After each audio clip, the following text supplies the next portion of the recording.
Allez, on y va. Chapitre 10. Déjà, 10e chapitre de l'année. Avant-dernier d'électrocinétique. Donc S10. S10. Bon, pas rien. C'est pas écrit assez grand. Je vais partager en deux, équitablement. Voilà. Donc chapitre 10.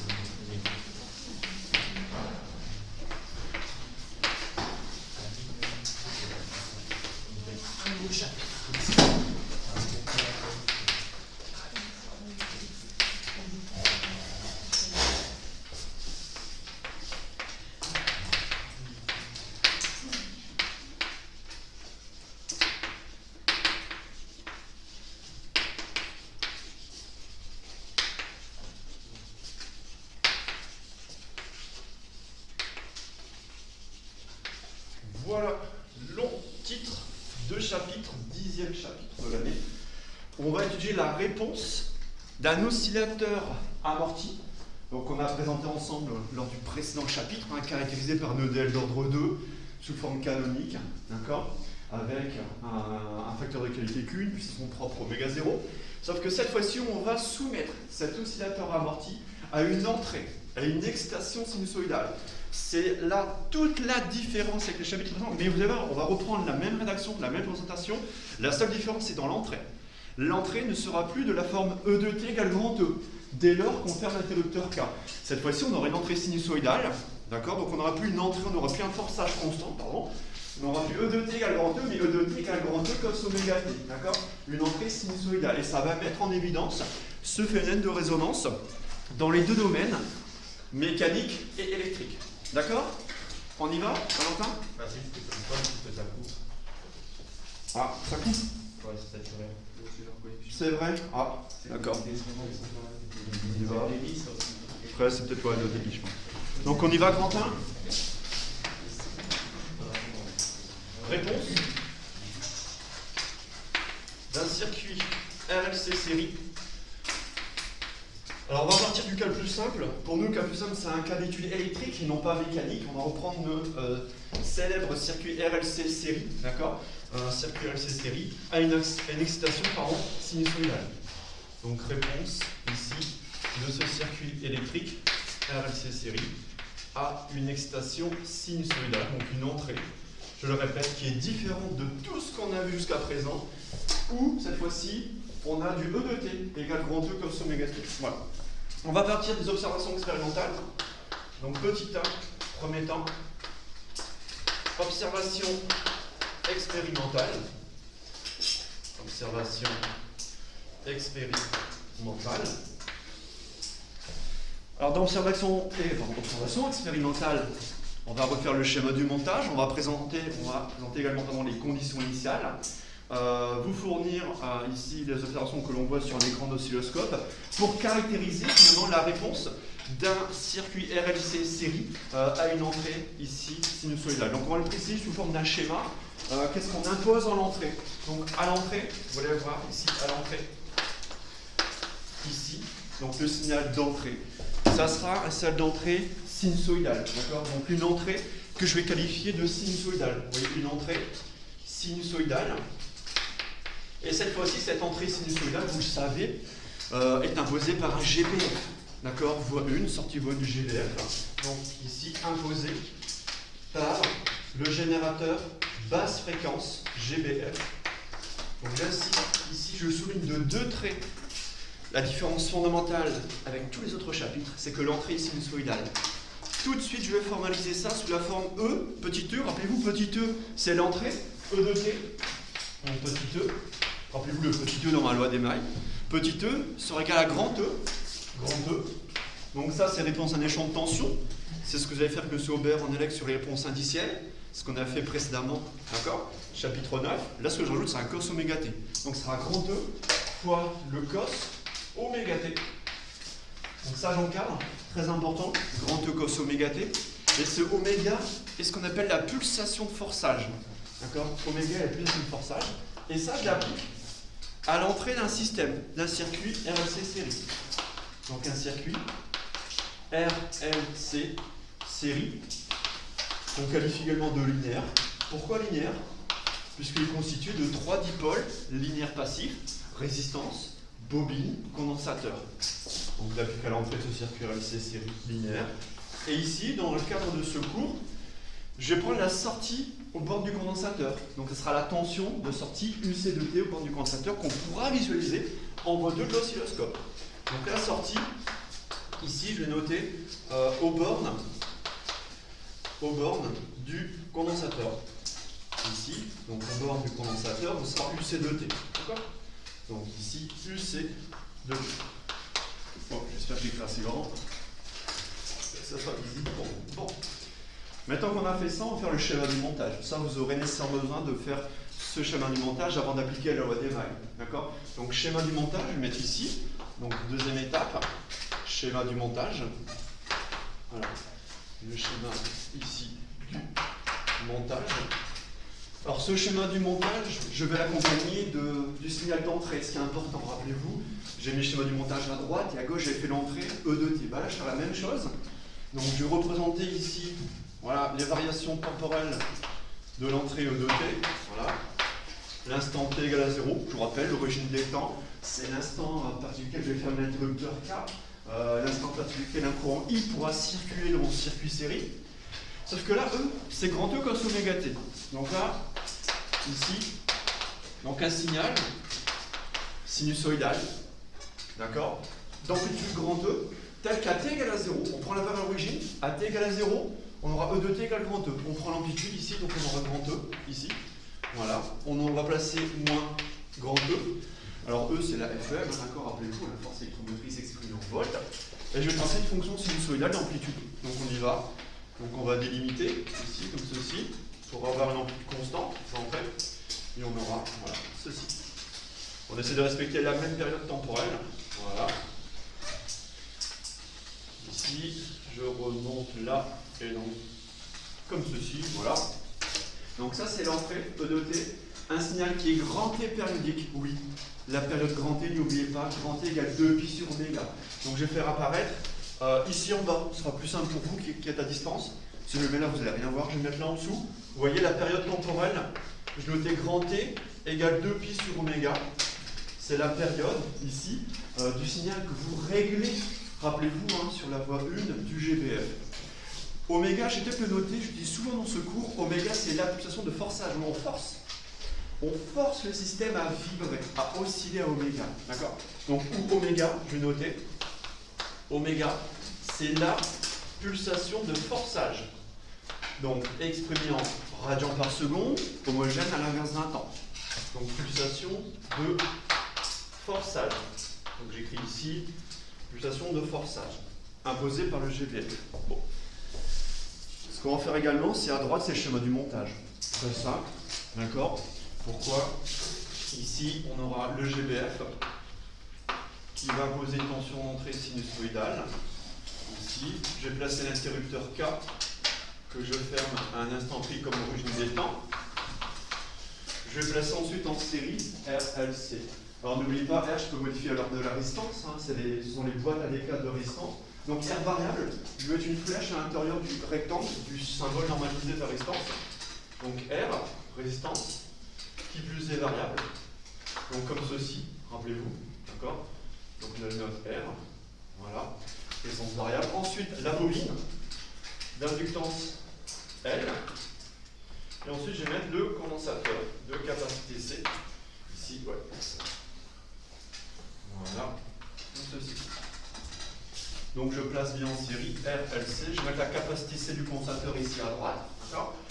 Alors dès qu'on ferme l'interrupteur K à un instant pris, comme je l'ai dit, à T égale à 0, on ferme K. Voilà, c'est une logique, on ferme K. À T égale à 0, un courant qui circule. Un courant qui circule dans le sens de la tension E de T. C'est-à-dire qu'ici, un courant I de T circule dans ce sens-là. Attention, le GBF impose cette fois-ci E de T égale E cos oméga T. Entrée sinusoïdale.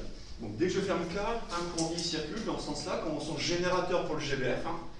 I circule comme ceci, il traverse R, la résistance variable, donc un courant I de T.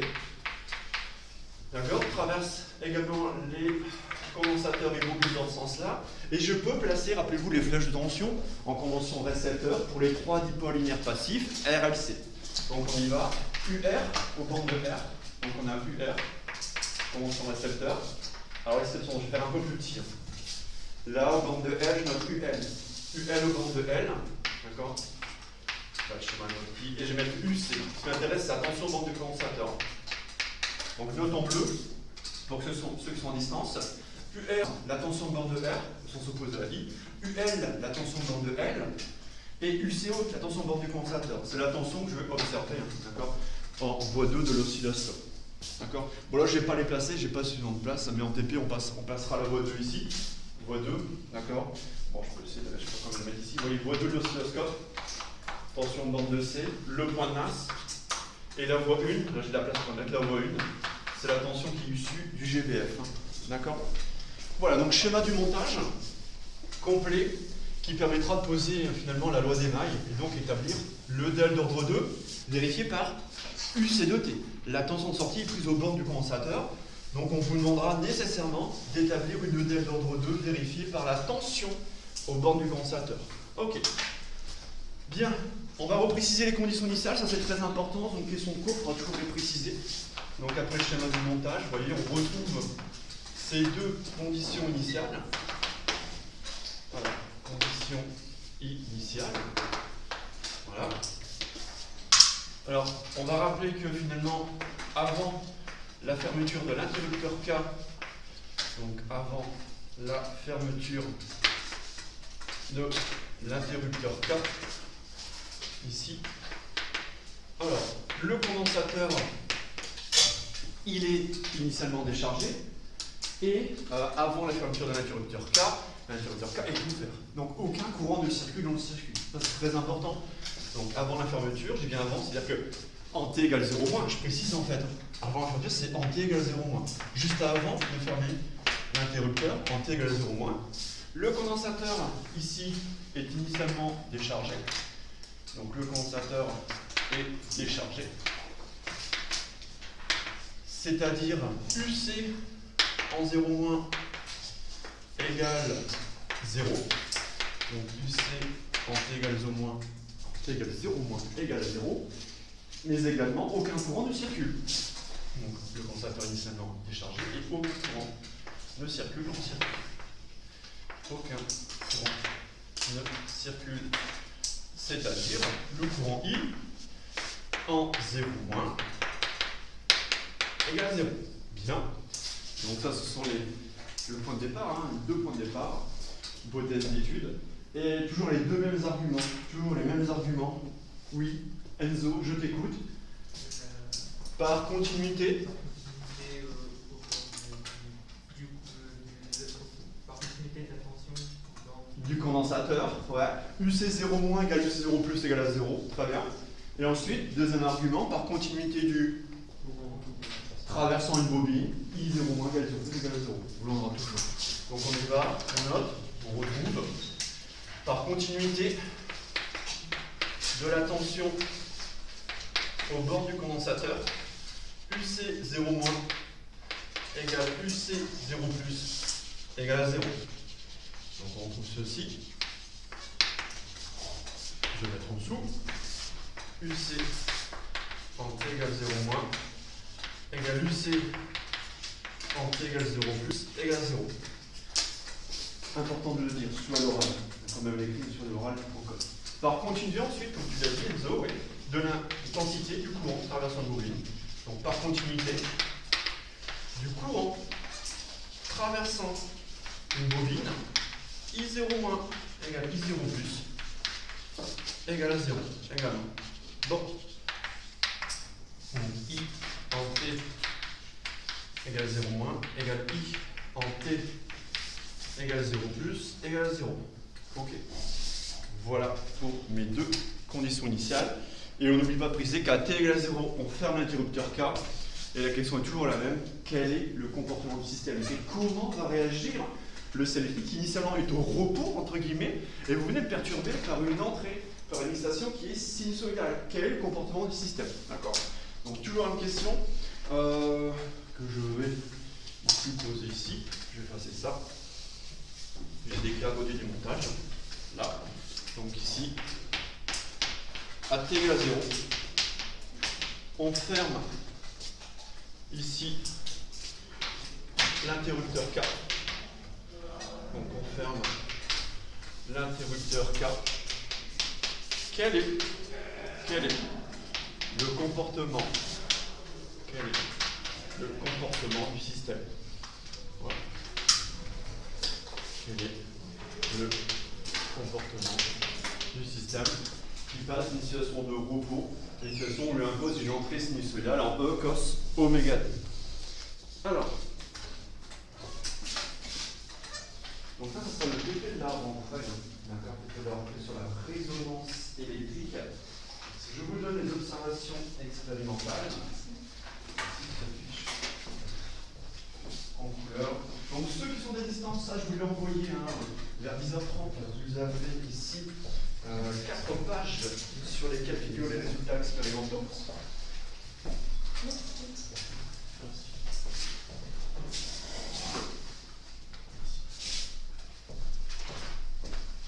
Et on va les commenter ensemble, établir l'équation différentielle.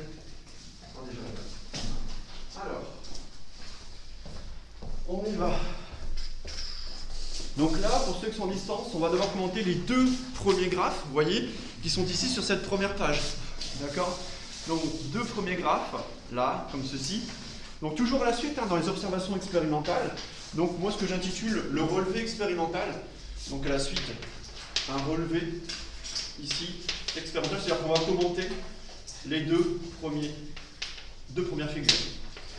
D'accord? Donc je répète, on va commenter ici les 2 premières figures avec un oscillateur électrique et mécanique. Donc ça, c'est le poly. C'est le poly que je viens de vous distribuer, que vous avez ici dans le salon textuel. D'accord? Bon. Alors, qu'est-ce qu'on remarque? Qu'est-ce qu'on pourrait finalement dire au vu de ces résultats expérimentaux, sachant que en haut, vous avez la réponse d'un circulaire LC série à un entrée sinusoïdale, et en bas, vous avez la réponse à un oscillateur mécanique. D'accord? Donc, oscillateur électrique en haut, oscillateur mécanique en bas. Quand vous comparez, quand vous regardez les 2 graphiques, ils sont très très proches, très semblables. D'accord? Donc, qu'est-ce qu'on remarque? On remarque finalement que, voilà, il y a ce qu'on appelle, vous voyez, c'est écrit un régime transitoire. Vous voyez, ce régime transitoire, il a une forme assez complexe. Ça, mathématiquement, ça sera relativement complexe à étudier. Ce n'est pas le but du chapitre, je vous le dis tout de suite. Le but du chapitre, c'est d'étudier ce qui se passe après les régimes transitoires. Alors, les régimes transitoires, vous savez ce que c'est, on en a étudié un certain nombre. 3 régimes transitoires, rappelez-vous. Il y en a 3, pourquoi? Parce qu'il y a 3 possibilités. Sur le signe de delta, delta égale à 0, delta positif strictement, delta négatif strictement. Là, ce qui m'intéresse, c'est après, regardez, après un régime transitoire de courte durée, finalement. Il dure assez peu de temps, par contre, il est assez complexe à décrire. Vous avez quelque chose de parfaitement sinusoïdal. Et ce quelque chose de parfaitement sinusoïdal n'est rien d'autre que la solution particulière de l'EDEL d'ordre 2 qu'on va établir. Et ce quelque chose qui est parfaitement sinusoïdal, c'est ce qu'on appelle, c'est qu'en dessous le régime sinusoïdal forcé. Forcé par qui? Forcé par l'entrée qui est sinusoïdale. D'accord? Rappelez-vous, oméga, c'est la façon de forçage. On force le système à vibrer à la façon oméga. Donc, toute façon de forçage.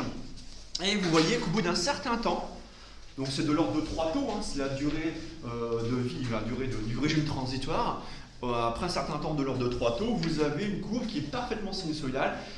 Et c'est ce qu'on qualifie ici de régime sinusoïdal forcé, c'est le RSF. Donc ça, c'est important de le voir, de le commenter. Ça, il faut être capable, en question de cours la semaine prochaine, de représenter, vous voyez, une évolution temporelle de UC2T, qui d'abord va présenter une forme complexe. D'accord? Forme complexe sur un temps limité. Et après, on a une courbe qui est parfaitement sinusoïdale, c'est le régime sinusoïdal forcé. Donc ça, on va le noter. Observe dans les relevés expérimentaux. Donc on observe ici, dans les 2 cas,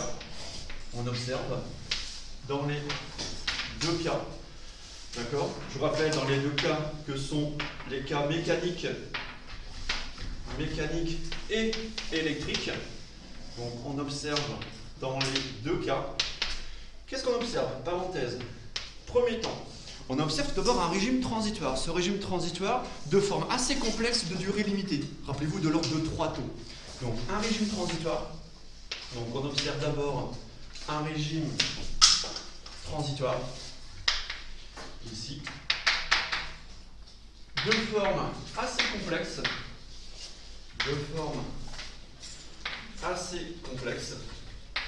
et de durée limitée. Surtout, vous voyez, ce régime transitoire ne dure pas très très longtemps. Ça, rappelez-vous, durée du régime transitoire, durée limitée, retenez de l'ordre de 3 taux. D'accord? Pour une valeur finale atteinte à 5% près. Rappelez-vous, dans le chapitre précédent, c'est un critère, là on va pareil prendre de l'ordre de quelques taux. Donc ici, rappelez-vous, prendre de l'ordre de 3 taux. Donc on a d'abord un régime transitoire, de forme complexe. Plus complexe que ce qu'on a vu jusqu'à présent. Rappelez-vous, jusqu'à présent, on sait décrire un régime transitoire pseudo-périodique à des bouts critiques. On sait les étudier, on sait poser les équations. C'est relativement simple entre guillemets à étudier. Toujours les mêmes 4 étapes. Là, par contre, c'est plus complexe. D'accord? Par contre, après ce régime transitoire, on a ce qu'on appelle un régime permanent, entre guillemets. Mais attention, il ne faut pas prendre ce permanent au sens continu parce que la sortie n'est pas continue. La solution particulière n'est pas continue, vous voyez. C'est-à-dire qu'ici, on a un régime établi, un régime sinusoïdal forcé. Donc, après ce régime permanent, on observe un régime qu'on qualifie d'établi. Un régime établi. Alors, vous verrez peut-être également dans certains livres un régime permanent, mais attention, je mets entre guillemets. Ce régime permanent, il ne faut pas prendre au sens premier du terme, ce n'est pas un régime pour lequel la tension est constante. Non, vous voyez, ça varie au cours du temps. C'est un régime sinusoïdal forcé. Et ce qu'il faut voir, c'est qu'un régime établi où la tension aux bornes du condensateur, est de même forme que l'entrée. Ici, sinusoïdale. Donc la tension aux bornes du condensateur, elle est de même forme. Alors ça, c'est important de voir que finalement, lorsqu'on applique, lorsqu'on injecte, lorsqu'on impose plutôt une tension sinusoïdale à l'entrée, le condensateur il réagit également de manière sinusoïdale. D'accord? Ça, c'est dû au fait que les composants sont linéaires. On a 3 dipôles RLC qui sont linéaires. D'accord? De même forme que l'entrée, ici sinusoïdale. Donc ici sinusoïdale. Voilà. Ici sinusoïdale. Voilà. Et surtout, le plus important, il faut vraiment insister sur le terme. On parle de régime sinusoïdal forcé. Moi, entre lettres, ça sera RSF. D'accord? Donc, on parle alors de régime sinusoïdal forcé. On parle alors de régime sinusoïdal forcé. Vous voyez, on parle plus de régime établi ni régime permanent, mais tout de suite, on bascule dans l'étude de ce régime sinusoïdal. La sortie au borne du condensateur, elle est purement sinusoïdale, tout comme l'entrée d'ailleurs. Mais il est forcé par l'entrée. C'est le RSF. Voilà. Donc RSF dans la suite du cours. Vous évitez à chaque fois de renoter régime sinusoïdal forcé. D'accord? Et ça, c'est le but du chapitre. Ce chapitre a pour but d'étudier ce régime sinusoïdal forcé et de décrire de manière explicite la tension de sortie au borne du condensateur. D'accord? Donc là, je vais amorcer justement la caractérisation du RSF. Donc caractérisation du régime sinusoïdal forcé. Voilà. Donc toujours à la suite, toujours dans les observations expérimentales. Et ça, on va passer derrière, en page 2, notamment ici à la 4e figure en bas, la dernière en bas, donc figure 4 qui est tout en bas. Étude du RSF d'un système électrique mécanique du second ordre. Donc on est ici, où est-ce qu'il y a une capture d'oscillo? Vous voyez, c'est l'oscillogramme, on va étudier ici ceci, l'oscillogramme. Donc ça, c'est la figure 4. Figure 4 du poly. Vous voyez? Donc figure 4 du poly. Avec ici la capture d'écran, donc l'oscillogramme. D'accord? L'étude de l'oscillogramme, c'est ce qu'on a sur l'écran d'oscilloscope. D'accord? Alors là, vous avez 2 signaux. Alors, même si c'est en couleur, ça passe relativement bien. Je veux dire, il y a une courbe qui est en foncé, une courbe qui est en gris clair. D'accord? Alors, ce qu'il faut savoir, l'entrée est en gris clair. Donc, la courbe gris clair, ici, vous voyez, elle est c'est l'entrée. D'accord? L'entrée en channel 1. D'accord? Et remarquez tout de suite, ah ouais, quand vous avez ça, il faut savoir lire, hein, ça vous l'avez tous au collège, vous avez les sensibilités verticales. Faites attention, comme lors en TP, vous lisez en bas, Channel 1, 500 mV. Channel 1, la courbe en gris clair, c'est-à-dire qu'une division représente 500 mV. Channel 2, la courbe en gris foncé, vous avez 10 mV. Ah, 10 mV, hein. C'est-à-dire qu'une division, c'est simplement 10 mV, alors que pour la voie 1, c'est 500 mV. Et 100 microsecondes, c'est la sensibilité horizontale. D'accord? C'est-à-dire qu'une division représente 10 microsecondes. Donc ça, on va le préciser. Première chose, ici, l'entrée, ici, correspond ici à la courbe, ici, à la courbe, ici, en gris clair, voilà. Donc c'est le channel 1, ici, avec ici une sensibilité verticale de 500 mV, une sensibilité horizontale de 100 microsecondes. Ça, c'est comme pour les deux. Donc l'entrée E de T, d'accord, ici, tel que, je rappelle quand même, ça faut toujours l'avoir en tête, petit e de T, cette fois-ci, c'est E cos oméga T. Donc E cos oméga T. Donc E, amplitude, oméga, pulsation de forçage, T, la variable temporelle. Donc là, voilà, ça c'est l'entrée, en gris clair. Bon. Maintenant, ce qu'il me faut, c'est étudier le RSF, donc c'est finalement la voie 2, la tension bande du condensateur. D'accord? Donc on y va, la sortie, ici on va mettre la suite. Donc tension bande du condensateur, c'est la voie 2, où on a une courbe qui est parfaitement sinusoïdale, et qu'on va ici décrire. Ici, donc, voilà. Donc la sortie, on appelle la sortie électrique, correspond à la courbe en gris foncé, correspond ici, donc un N, à la courbe en gris foncé, voilà, correspond à la courbe en gris foncé, bon, et là il me faut une expression explicite, tout comme E de T égale grand E cos oméga T, j'aimerais bien écrire UC de T en forme explicite. Alors qu'est-ce qu'on peut remarquer? La sortie correspond à la courbe en gris foncé, d'accord? Qu'est-ce qu'on remarque? La tension est également sinusoïdale, donc on aura également un cos pour UC de T. Donc ce que je vous fais là, c'est écrire UC de T sous forme explicite, donc la sortie également sinusoïdale. Par contre, on regarde au niveau des périodes, les périodes temporelles, on regarde la plus petite durée entre deux maxima consécutifs, on regarde le nombre de divisions sur l'horizontale, on a la même période, on a la même fréquence. Très important. C'est-à-dire que la sortie UC de T est à la même fréquence que l'entrée. Même fréquence, donc même pulsation oméga.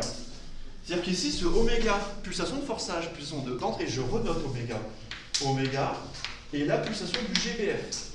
C'est la pulsation de forçage du GBF. C'est ce que vous réglez ici, rappelez-vous. Pulsation de forçage du GBF. Et bien ce oméga doit se retrouver tel quel dans UC de T. C'est-à-dire qu'on aura un cos oméga T également. Par contre, quelles sont les différences fondamentales entre l'entrée et la sortie? Qu'est-ce que vous remarquez? Oui. Alors, je vois, tu t'intéresses, oui, à la propagation d'un signal. Retard propagation, mais en termes de... Donc forcément, oui, il y a un décalage temporel, mais on dira également qu'il y a un... Quelle grandeur associe-t-on finalement à un décalage temporel et qui est proportionnel à un décalage temporel? C'est un déphasage, oui. Est-ce que tout le monde voit que les deux courbes sont déphasées, c'est-à-dire qu'elles n'atteignent pas leur maxima, leur minima en même temps? Il y a un décalage temporel. Et ce décalage temporel, il y a un déphasage delta phi. 2pi, tau sur t, rappelez-vous. Tau, c'est le décalage, t, c'est la période temporelle. Donc il y a un déphasage, c'est-à-dire que la sortie est déphasée par rapport à l'entrée. Et surtout, quand on regarde le calibre en voie 1, en voie 2, l'amplitude a comme vachement diminué. C'est-à-dire que l'amplitude est modifiée. Donc, deux différences fondamentales.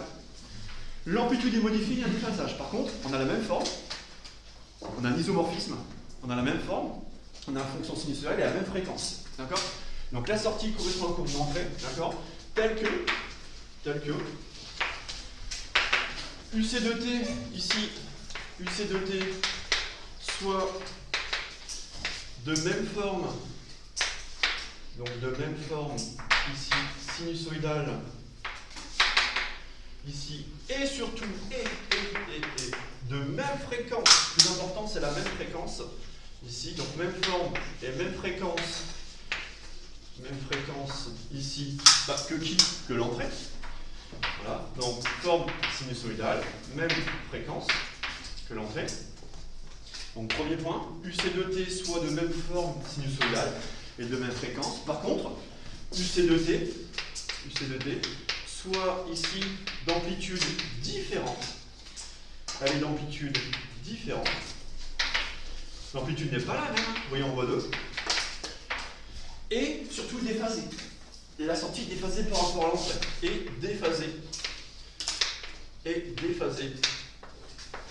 Alors ce déphasage, on va le noter ici avec un phi minuscule. On ne va pas faire un delta phi, on va noter phi minuscule. Et déphasé, on va noter d'une quantité.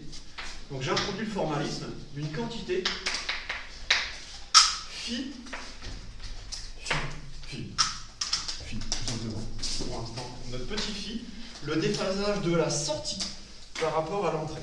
Ok. Une fois qu'on a été chercher toutes ces informations, on peut résumer. UC de T, donc bilan, en régime sinusal forcé. UC de T s'écrit sous la forme d'une amplitude, à l'amplitude je notais UM. Là c'est par rapport au cours, notre UM, l'amplitude. La fonction est également sinusoïdale. Je mets un cos. D'accord? Et surtout ce qu'il faut bien voir, pas de rouge. Je vais mettre en bleu, c'est qu'on a la même fréquence, la même pulsation que l'antenne, donc on a le même oméga que GBF, on met la dépendance temporelle, et surtout ce qui apparaît c'est un déphasage. Vous voyez, plus, je vais déphaser le premier cos, et je vais le déphaser avec une quantité phi. D'accord? Ce phi, je noté ici, déphasage de la sortie par rapport à l'entrée. Voilà, et ça, voilà, on encadre, très important, et ça caractérise le RSF. Voilà, cette fonction caractérise le RSF.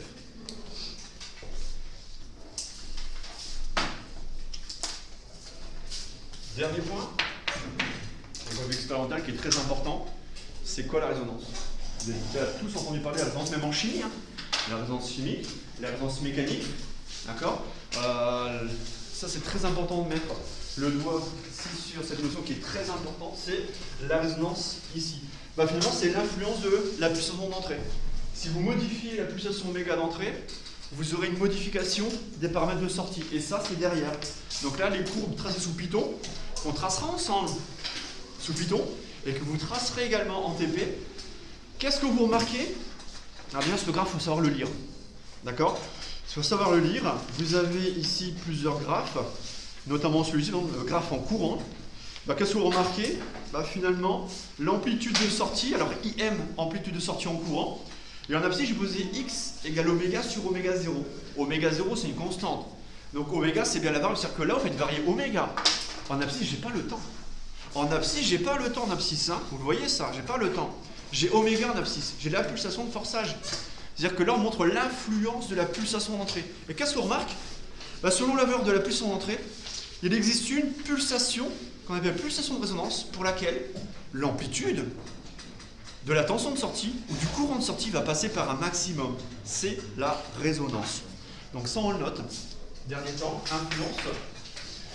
influence de la pulsation, ici, de forçage oméga. Donc influence de la pulsation de forçage oméga. D'accord? Donc ça, c'est ici, pareil le poli, hein, c'est la figure ici 5, 6 du poli. D'accord? Qu'est-ce qu'on remarque? On remarque une évolution, d'accord, ou une modification. Donc il y a une modification ici. Alors attention, je me suis focalisé sur l'amplitude. Vous avez le premier graphe, c'est un graphe d'amplitude. Le deuxième graphe, c'est un graphe en déphasage.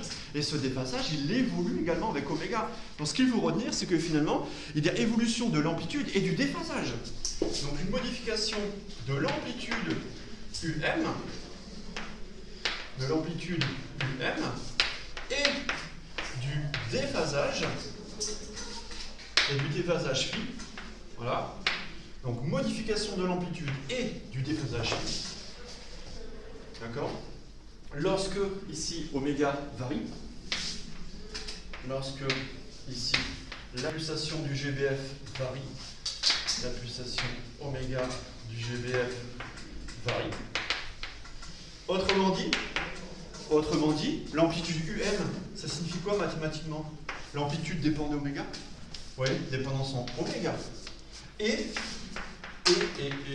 le déphasage phi également dépend d'oméga.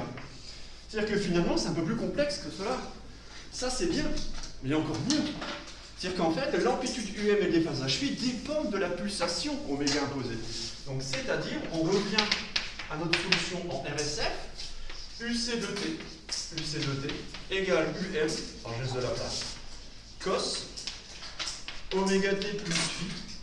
Là, je rajoute le fait que l'amplitude dépend d'oméga, l'amplitude UM dépend d'oméga, et j'ajoute le fait que le déphasage dépend également de oméga, et ça caractérise effectivement le régime sinusoïde forcé. Et là, on est complet. On montre bien, attention, UCDT dépend du temps. Dans la temporelle est là, ça dépend du temps. Mais expérimentalement, quand on modifie la pulsation du GBF, ça se voit très bien, UM dépend d'oméga et phi également dépend d'oméga. Et on le voit très bien sur les groupes que je vous ai fournis.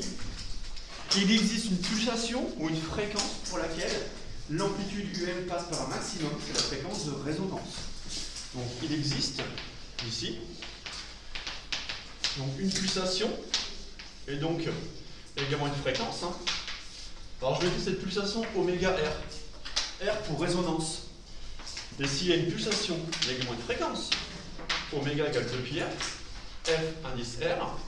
Donc de résonance. Et la résonance, c'est-à-dire que la grandeur caractéristique de votre système passe par un maximum.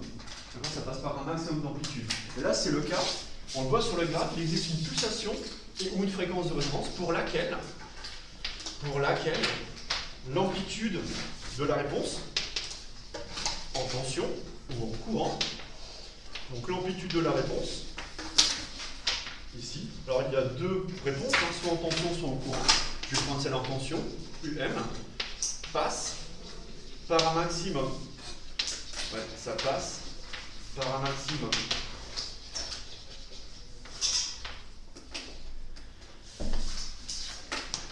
Ouais. Mais c'est encore plus subtil que ça. Si vous prenez la dernière page de ce poly, d'accord, les dernières courbes relevées, c'est plus subtil que ça, parce que si vous regardez, et ça on va le montrer, c'est tous les calculs de la semaine prochaine en cours, quand vous regardez les derniers graphes qui sont derrière, oui, ça passe par un maximum. Regardez, UCM qui est tracé en fonction de x, donc c'est la dernière page, dernière feuille. Ça passe par un maximum, oui, mais pas tout le temps. C'est-à-dire que ça passe par maximum uniquement que si Q, vous voyez, est supérieur à 1 sur racine de 2. Dès que le facteur de qualité descend en dessous de 1 sur racine de 2, ça passe pas par un maximum. Donc en fait, il y a une condition d'existence du maximum. Ça, retenez-le. C'est vraiment le point délicat du cours la semaine prochaine. Oui, ça passe par un maximum, mais uniquement si Q est supérieur à racine de 2. Donc passe par un maximum à condition, attention, il y a condition d'existence du maximum. Donc à condition que Q soit supérieur à 1 sur racine de 2. Donc ce sont des systèmes faiblement amortis. D'accord? Système faiblement amorti. Alors 1 sur racine de 2, c'est comme 0,7. Donc on a quand même supérieur à 1,5. Ça c'est 0,7. 1 sur racine de 2, c'est environ 0,7. Donc les systèmes sont vraiment faiblement amortis. Et dans ce cas-là, il y a un pic de résonance. Si on est en dessous de cette valeur-là, c'est-à-dire que même si on est à 0,5, il n'y aura pas de pic de résonance. Ça se voit d'un point de vue expérimental et d'un point de vue numérique. D'accord? Alors voilà tout ce qu'il faut dire quand même la semaine prochaine pour présenter ce phénomène de résonance en tension. Mais rassurez-vous, les questions de cours seront vraiment guidées. Vous saurez exactement quoi dire, d'accord, dans une telle question de cours. D'accord? Ça, on passe plus de temps à faire ça qu'à établir l'équation différentielle. L'équation différentielle, vous allez voir, on va la poser en 3 minutes. Ça, j'ai facilement passé une demi-heure. Une demi-heure pour présenter, et surtout pour comprendre. J'aurais pu très bien faire ça, passer l'équation différentielle, mais on ne va pas comprendre la physique qui est sous-jacente. Moi, là, on comprend ce qui se passe. Et là, quand on pose l'équation différentielle, là, ça nous prend 3 minutes. Pourquoi? On n'a qu'une loi d'émail appliquée, on met sur le canonique, et c'est terminé. Donc, petit 2, mise en équation. Mise en équation. Mise en équation. Voilà. Qu'est-ce qu'on fait? Loi d'Émail. On oriente la loi d'Émail. On y va dans ce sens-là. Alors, je vais le prendre dans ce sens-là. Ici, dans le sens horaire. Donc, loi d'Émail. Dans la maille orientée dans le sens horaire. Ici. Donc, on aura E de T. Ensuite, j'aurai moins UR. Moins UL. Moins UC. Égale à 0. Alors, pareil. Je veux établir une EDL d'ordre 2 en UC de T. Je fais tout pour faire apparaître UC de T. Ça, je garde. Donc, je peux rappeler ici sur le côté avec quoi? Attention, gros piège ici. E de T. L'entrée. Cette fois-ci, c'est du E cos. E cos. Oméga T. UR égale RI. Loi d'Ohm. Convention récepteur. UR égale RI. Oui. Qu'est-ce que je fais? Je vais faire apparaître UC. Là, j'ai un condensateur. Pas comme dans le problème 1 de cette problème. Il n'y a pas de condensateur. Là, j'ai un condensateur, donc I égale C du C sur dt. Donc là, je remplace I par C dc sur dt. Ok. UL. Ah oui, c'est toujours la même chose. Toujours la même chose. UR égale RI. I égale C du C sur dt. UL. L di sur dt. Ouais. Mais I, attention. I, c'est C duc sur dt. Donc là, j'ai du LC. Alors, pour faire attention, n'oublie pas le L.